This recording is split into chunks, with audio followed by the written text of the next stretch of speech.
Filho e do Espírito Santo.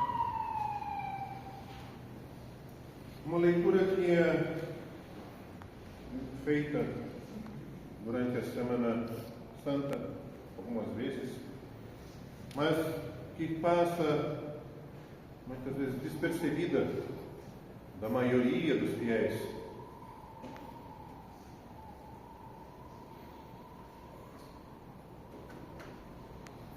Ou por não estarem presentes nos ofícios em que isso é feito, essa leitura é feita, ou por não lerem em casa o suficiente a Escritura. Nessa leitura nós temos algumas frases que são de suma importância. Era desprezado, rejeitado dos homens. Verdadeiramente Ele tomou sobre si as nossas enfermidades e carregou as nossas dores. Ele foi ferido por causa das nossas transgressões, esmagado por causa das nossas iniquidades. Foi oprimido, afligido, não abriu a boca, como um cordeiro que é levado ao matadouro e como uma ovelha que é muda perante os seus tosqueadores. Ele verá o fruto do trabalho da sua alma e ficará satisfeito com o seu conhecimento, com o seu servo, com o seu conhecimento. O meu servo justo justificará a muitos, e as iniquidades deles levará sobre si. Porque derramou a sua alma até a morte, e foi contado com os transgressores. Mas ele levou sobre si o pecado de muitos, e pelos transgressores intercedeu. Isso foi escrito 800 anos antes do nascimento de Cristo. O profeta Isaías, que é chamado pelos santos padres de evangelista do Antigo Testamento. Ele escreveu as suas profecias como se fosse testemunha ocular da encarnação do Cristo, do sofrimento de Cristo, da ressurreição e dos frutos de todo esse trabalho.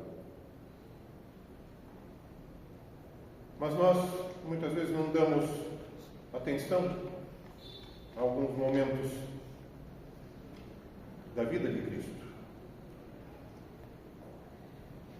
No Evangelho, sabemos que quando o Senhor Jesus Cristo apareceu no Jordão, João Batista disse: Eis o Cordeiro de Deus que tira os pecados do mundo. Isaías falou do Cordeiro agora. Santo Demétrio de Rostov escreveu sobre a oração do Salvador no jardim do Getsemane.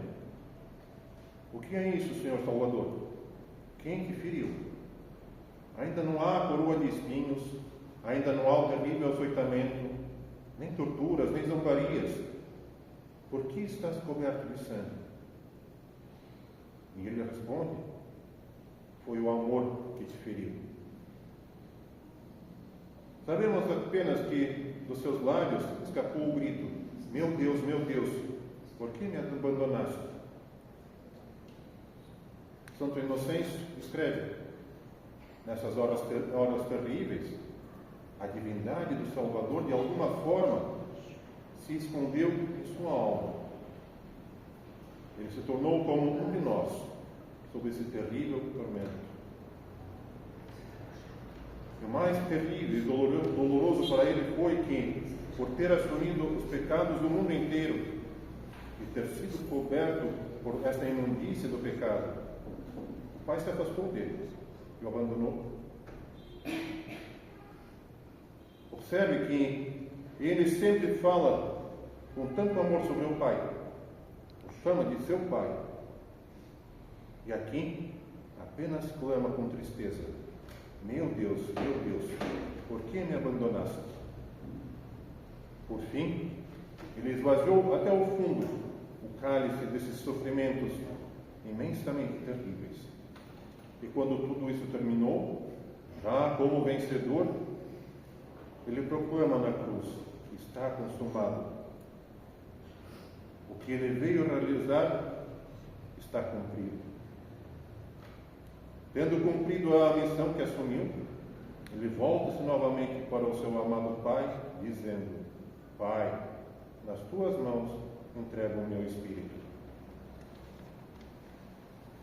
Santo Antônio Krapavitsky diz que se nós procurássemos saber mais a fundo, entender mais a fundo todo o sofrimento de Cristo na cruz, e antes da cruz ainda os açoites, a coroa, e se nos fosse permitir entender esse sofrimento, nós seríamos devorados pelo fogo imediatamente, porque nós não temos como conciliar dentro de nós toda a profundidade do esforço do Filho de Deus pela salvação das nossas almas. Portanto, não vamos procurar entender como Cristo suportou o sofrimento, mas vamos sim lembrar que Ele, como Filho de Deus, veio à terra, como Isaías falou, carregou sobre si as iniquidades dos homens, foi como um cordeiro, como no Antigo Testamento era um cordeiro que era trazido em sacrifício pelos pecados do povo. Ele, o Filho de Deus, veio para ser sacrificado pelos pecados de toda a humanidade, desde Adão até o último dos homens.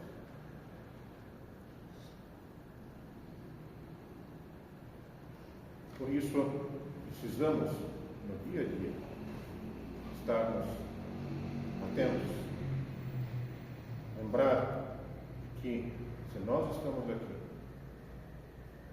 nessa vida, estamos aqui pela graça de Cristo. Que Deus nos ajude.